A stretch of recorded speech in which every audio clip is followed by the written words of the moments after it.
Boa noite a todos aqui no Japão, bom dia, boa tarde para os outros. Espero que todos estejam bem.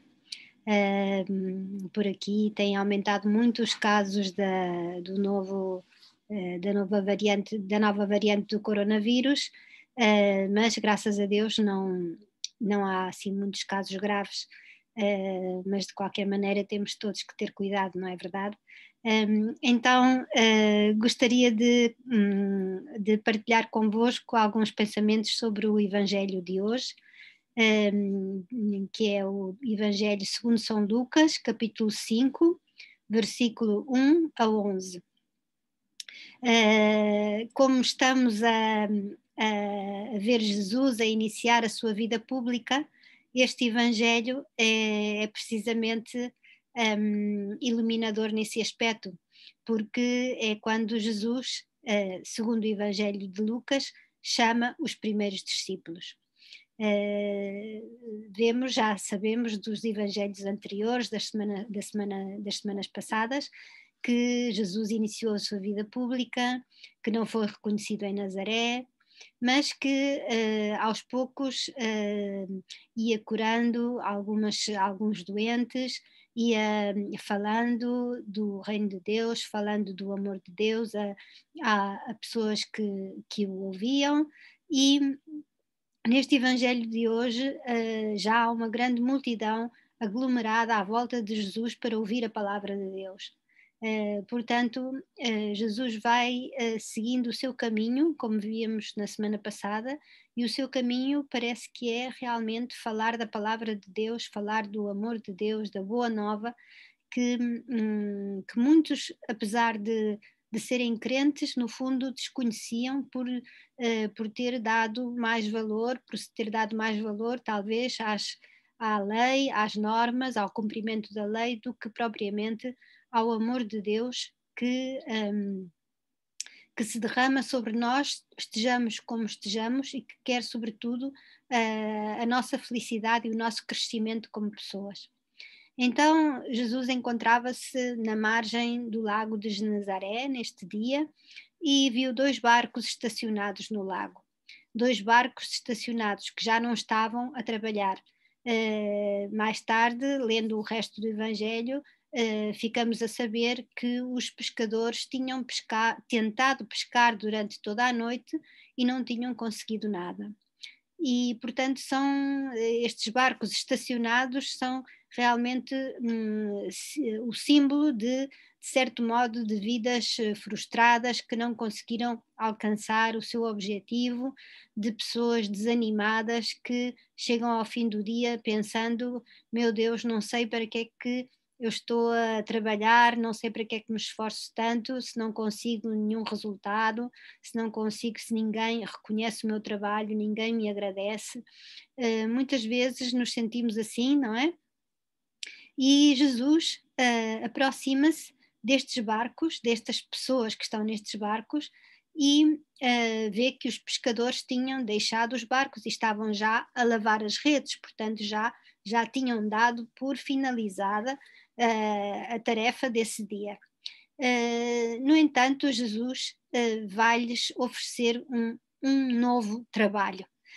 A primeira coisa que Jesus faz é subir para um dos barcos, que era de Simão, mais tarde chamado Pedro por Jesus, e pediu-lhe que se afastasse um pouco de terra e sentou-se no barco e pôs-se a ensinar a multidão. Isto faz-me pensar que Jesus, quando nos vê desanimados, quando nos vê talvez duvidando do sentido da nossa vida, é mesmo nesse momento que se aproxima de nós para nos mostrar quanto precisa de nós, o quanto precisa de nós e como as nossas vidas são importantes para ele, e nós podemos, a nossa vida tal como é, com as suas limitações, com os seus fracassos, com os seus altos e baixos, tem sempre grande utilidade, que não se interprete mal esta palavra, mas utilidade no sentido que podemos fazer muito, muito bem uns aos outros, não é verdade? E por isso Jesus escolhe entrar no barco de Simão e pedir-lhe para falar a partir do seu barco. Este barco podemos ser cada um de nós, não é? Cada um de nós, Jesus precisa de nós para através de nós, tocar os corações de muitas pessoas que se encontram à deriva, que se encontram sem sentido, e imaginem como Jesus procura precisamente pessoas que também se encontram sem sentido para serem instrumentos. E porque realmente, quando nós nos encontramos à deriva e acabamos por nos encontrar com Jesus, aí o sentido a nossa vida cobra um sentido, e não só cobra um sentido para nós, como começamos a ter uma vontade enorme de transmitir aos outros que a sua vida também tem sentido, que a sua vida também tem um valor, que não tem preço, não é verdade? Aconteça o que acontecer, por mais fracassos que possamos ter na nossa vida, a nossa vida não tem preço. E é isso que Jesus tenta transmitir a estas pessoas com as que se encontra. E então, quando ele acabou de ensinar a multidão, disse a Simão: faz-te ao largo, lancem as redes para tentar pescar outra vez. Mas Simão respondeu-lhe: Mestre, andámos na faina toda a noite e não apanhámos nada. É bonito porque Simão provavelmente era a primeira vez que ouvia Jesus falar. Provavelmente nem o conhecia, ou tinha ouvido falar dele, mas não existia ainda uma relação entre Simão e Jesus, não é? No entanto, talvez através das palavras de Jesus à multidão, não é? Que se dirigia à multidão, mas que também foram escutadas por Simão e pelos outros pescadores, talvez nesse momento o coração de Simão tenha começado a abrir-se, porque ele foi capaz de desabafar com Jesus e dizer-lhe: olha, nós esforçámos-nos imenso, mas não conseguimos nada. No entanto, Simão foi mais longe e deu um passo de confiança neste estranho que nem sequer sabiam se ele sabia alguma coisa de pesca, mas Simão com certeza sentiu que era uma pessoa em quem podia confiar, porque Simão disse-lhe: já que o dizes, lançarei as redes. Outras traduções dizem: na tua palavra lançarei as redes. Vou lançar as redes outra vez, apesar de já termos arrumado tudo, já estávamos a limpar as redes e já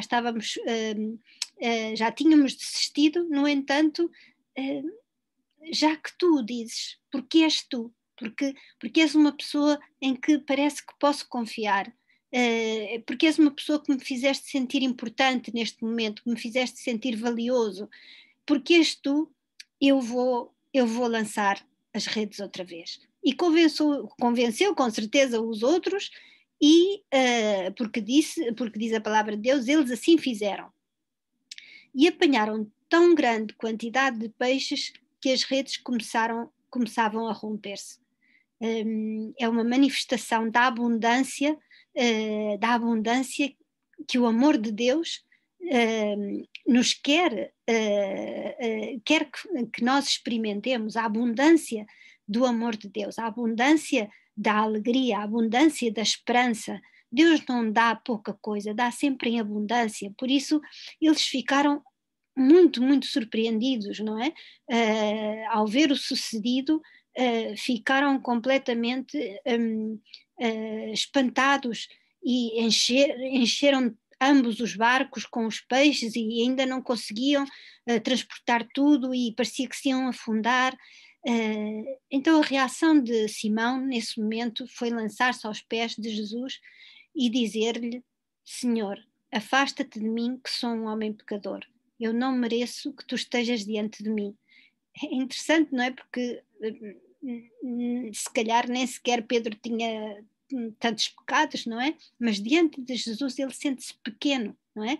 Como São Paulo, que escolheu chamar-se Paulo e não Saulo, que significava pequeno, não é verdade? Porque se sentiu pequeno diante de Jesus. Mas não é uma pequenez que nos faz sentir mal, é uma pequenez que nos faz sentir nos braços de Deus, nos braços do Pai, que nos protegem, que nos envolvem com o seu amor. É uma pequenez que é a nossa realidade, mas nós podemos, ao mesmo tempo, confiar em alguém que nos guia e em quem nós podemos acreditar que por onde ele nos guia nós vamos encontrar a alegria e a paz que o nosso coração busca. Então, mas neste momento, na verdade, Pedro tinha ficado, Simão, mais tarde chamado Pedro, tinha ficado cheio de temor. E todos os companheiros dele também, por causa desta pesca realizada desta maneira tão extraordinária. Mas então a resposta de Jesus, a resposta dele diante deste medo que todos sentiram nesse momento foi: não temas, daqui em diante serás pescador de homens. Esta frase pode parecer estranha, não é? Pescar homens, o que é isto, não é? Naquele tempo o mar simbolizava a perdição, digamos o perigo, o maior perigo para o homem, para o ser humano, não é?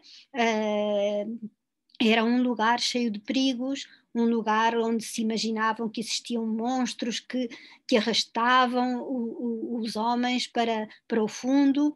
Portanto, ser pescador de homens, ser pescador de seres humanos, no fundo, significa salvar os homens, as mulheres, das nossas situações de dificuldade, das nossas situações em que nos sentimos muitas vezes escravos, não é? Sem liberdade, sem poder respirar no nosso dia a dia, vivendo com muitas angústias, com muita falta de esperança. Quando Jesus diz a Pedro e aos outros pescadores que seriam depois os seus discípulos: vocês serão pescadores de homens, está a dizer: vocês vão ter a mesma missão que eu. Venham comigo para levar a alegria, levar a esperança, levar a boa nova a todos os homens, tal como Jesus tinha dito na sinagoga de Nazaré, não é? E então eles, é extraordinário porque nesse momento deixaram tudo e seguiram Jesus. Eles encontraram o caminho que realmente Deus tinha preparado para eles, não é? Não quer dizer que todos tenhamos que deixar tudo o que temos para seguir Jesus, porque podemos seguir Jesus e devemos, e é o melhor para nós, em todas as circunstâncias, em todos os lugares onde nos encontramos, no nosso trabalho, na nossa universidade, na nossa família. É aí que Jesus precisa de nós, porque é precisamente aí que ele veio ao encontro de Pedro e dos seus companheiros, no seu lugar de trabalho. Não quer dizer que todos tenhamos que deixar as redes e para seguir Jesus, como dizia, mas que cada um possa receber no seu barco a presença de Jesus e que cada um no seu barco, na sua vida, se deixe ajudar por ele para que nós possamos realizar essa missão que cada um tem da melhor maneira e com essa a graça de Deus que pode muito mais do que aquilo que nós podemos só com as nossas próprias forças, mas que precisa das nossas forças, precisa do nosso barco, precisa das nossas redes para tocar o coração de muitos. Desejo-vos uma ótima semana e até à próxima semana, se Deus quiser.